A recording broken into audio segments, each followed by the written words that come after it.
This is Bedtime Stories, Grownup Edition, Queenpin 2.0, Part 12. When we left off, Big Wood, Salima, and Tru were telling the Queen Mother how they ended up in Colombia. But first, we found out what happened when Lil Jose came to the States to visit Tru for the first time. On his last day in Dallas, he'd sweet-talk Tru into letting him get a taste, and he quickly showed that he was proficient in the head game.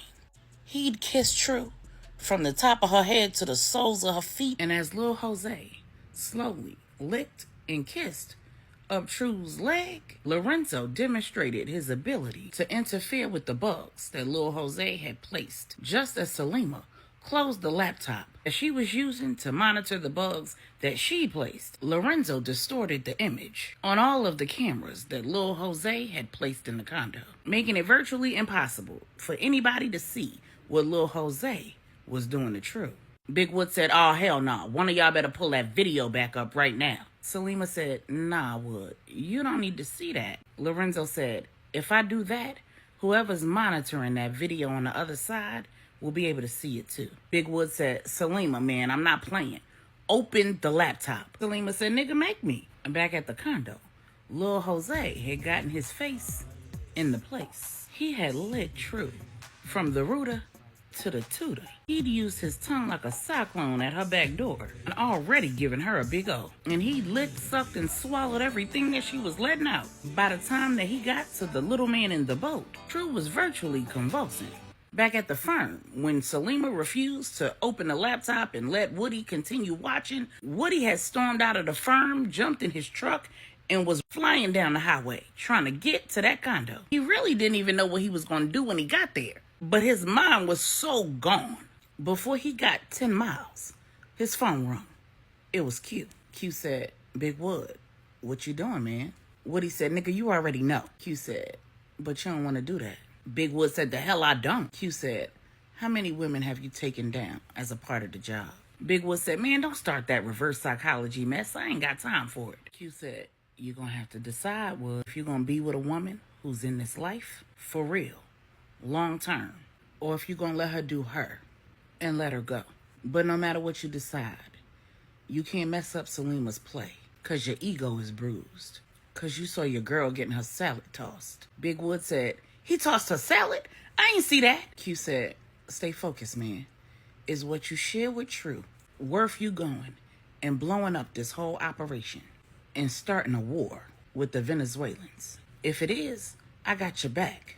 You already know I'm down like 4 flats. But I need to know that your head is clear when you do this. Pull over, man. Think about it. Pray about it." Big Wood slowed down. He pulled the car over to the shoulder of the highway, let out a deep breath, and rubbed his hand down his face. Then he said out loud, "What the hell am I doing out here? How the hell I let Lil Mama get in my head like this?" Inside, he was thinking, "Nigga, she ain't in your head.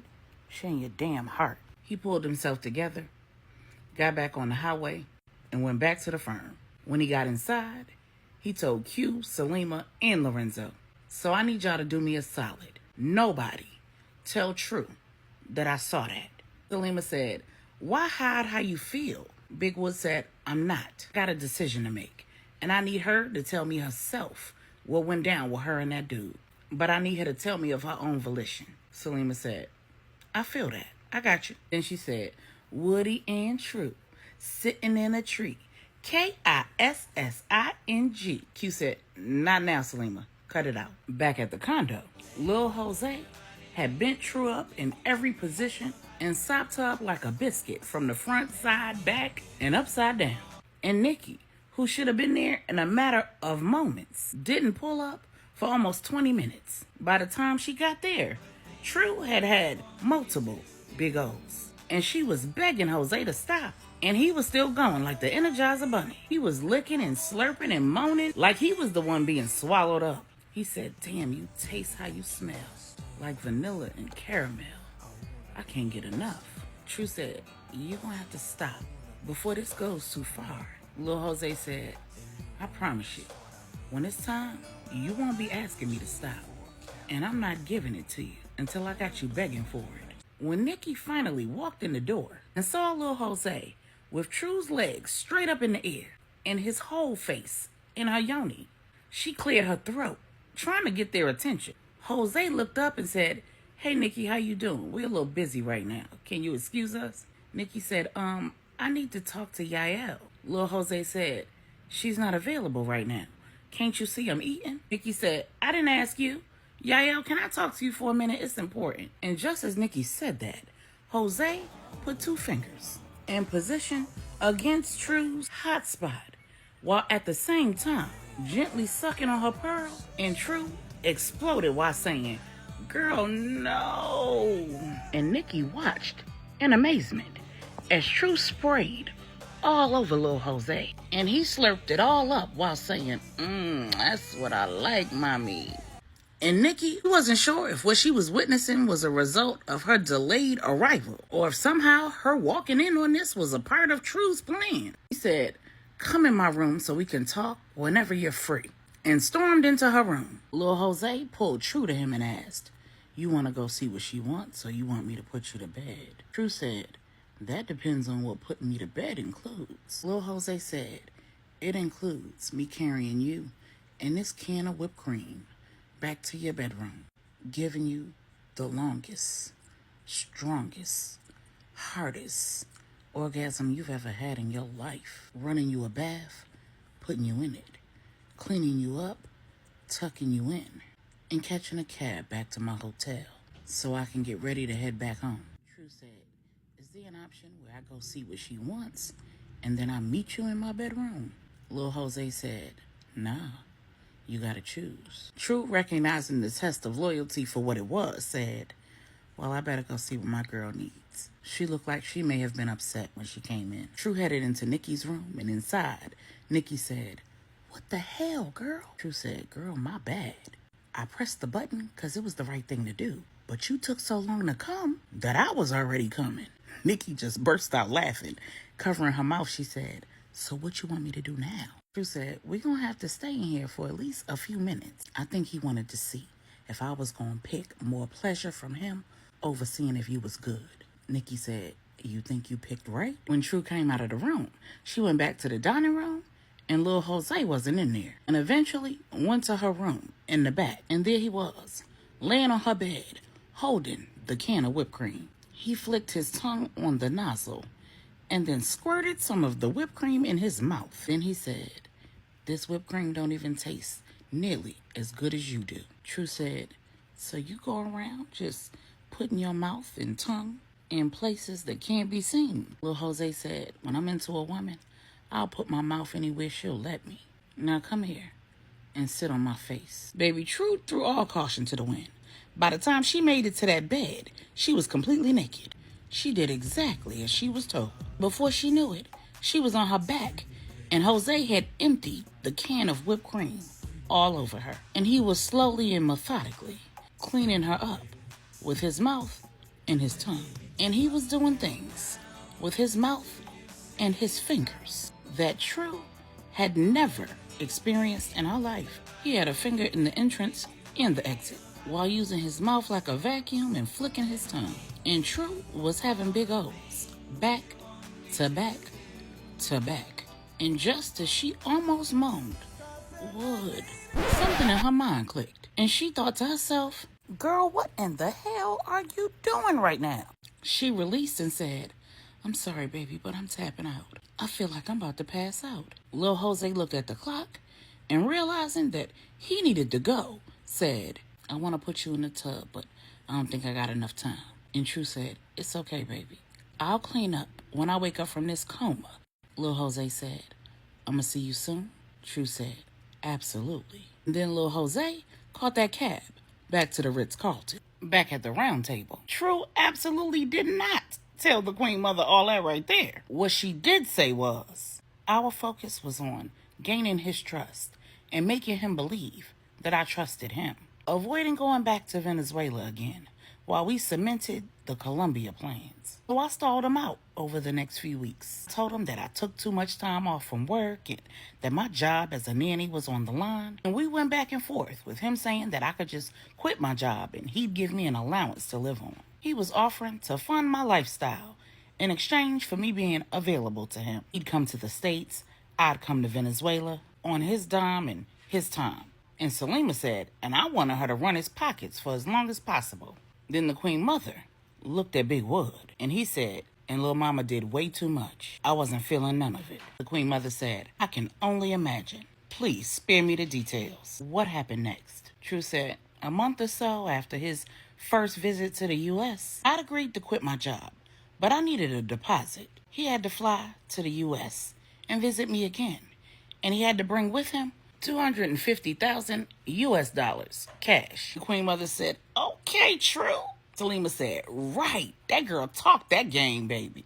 Big Wood just rolled his eyes. 2.5 months earlier, Tru and Lil Jose had been on the phone almost constantly. Tru and Nikki went from pretending to live at the condo to actually living at the condo. Lil Jose had gone from constantly monitoring the comings and goings on in the condo to only checking it when he couldn't get Tru on the line or on her days off, just to see if she was entertaining other fellas. And when she was consistently doing what she said she was doing and where she said she was, Lorenzo was able to detect that the surveillance had been disconnected. A few days before Lil Jose's second scheduled visit to the States, Lorenzo got a ping that the surveillance had been reconnected. He notified Tru and Nikki, and then he removed the constant disruption that he'd put in the feed. Unfortunately, the surveillance was reactivated right when Tru was having a meltdown. And in the middle of that meltdown, she got a phone call from Lil Jose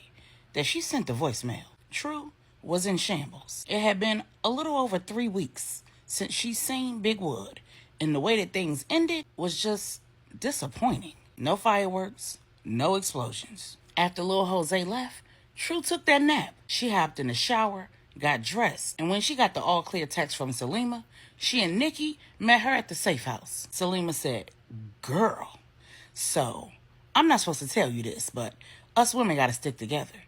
Big Wood saw what you and Lil Jose was doing on that dining room table, and Tru's heart dropped. She said, what the hell you mean he saw? Why would you show him that? Selima said, I'm a girl's girl. He swore me to secrecy. He said he wanted you to tell him about it yourself. Selima explained how he stormed off, drove off, and came back. Tru said, oh my God, that's probably the reason why I had this strong urge to press the button to alert Nikki to come back. Nikki, what took you so long? Nikki said, oh, now you mad that it took me so long. Tru said, I know, it's not your fault. I could have stopped it at any time. But that man do some stuff with his tongues that Selima said, girl, I know. That's why it was so hard for me to let him go when he became a damn bugaboo.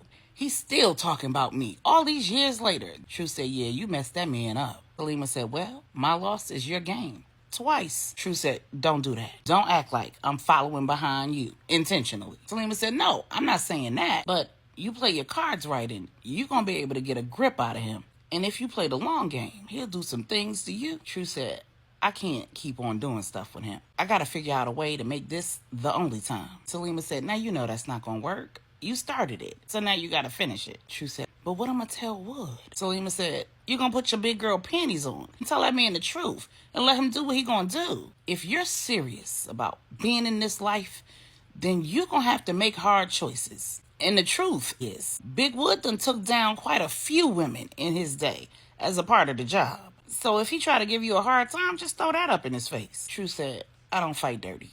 If I'm the problem, then I'm the problem. Tru didn't know how she was going to face Big Wood, so she avoided him.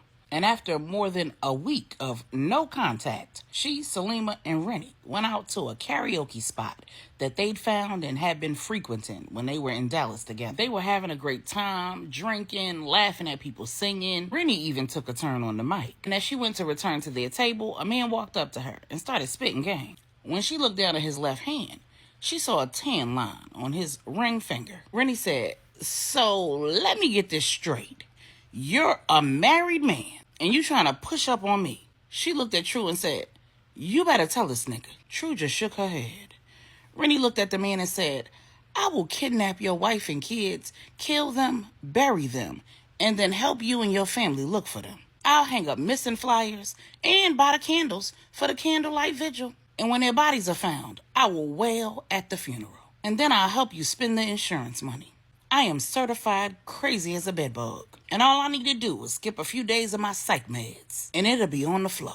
Sir, please keep your family safe and leave me the hell alone. Baby, when I tell you that man got the hell out of Dodge, Tru said, Rennie. Rennie said, what? That was too much? To the man's back, she said, my bad, sir. I've been redeemed from messing with other women's husbands. Go home to your family. Then she looked at Tru and said, is that better? Then Woody, Wise, and Donovan walked in. Donovan sat down next to Rennie and they started chatting. Wise pulled up a chair next to Salima and stared at the side of her head while she ignored him. And Woody said to Tru, let me holler at you for a minute, little mama. They stepped outside and Big Wood said, so you've been avoiding me. What's to you? Tru said, I feel like I gotta choose between this job and having the kind of relationship that you deserve. You deserve somebody who can be all in and only with you. And I don't know that I can do that. So I'm choosing the job. Big Wood said, thanks for letting me know. You take it easy. And then he walked off.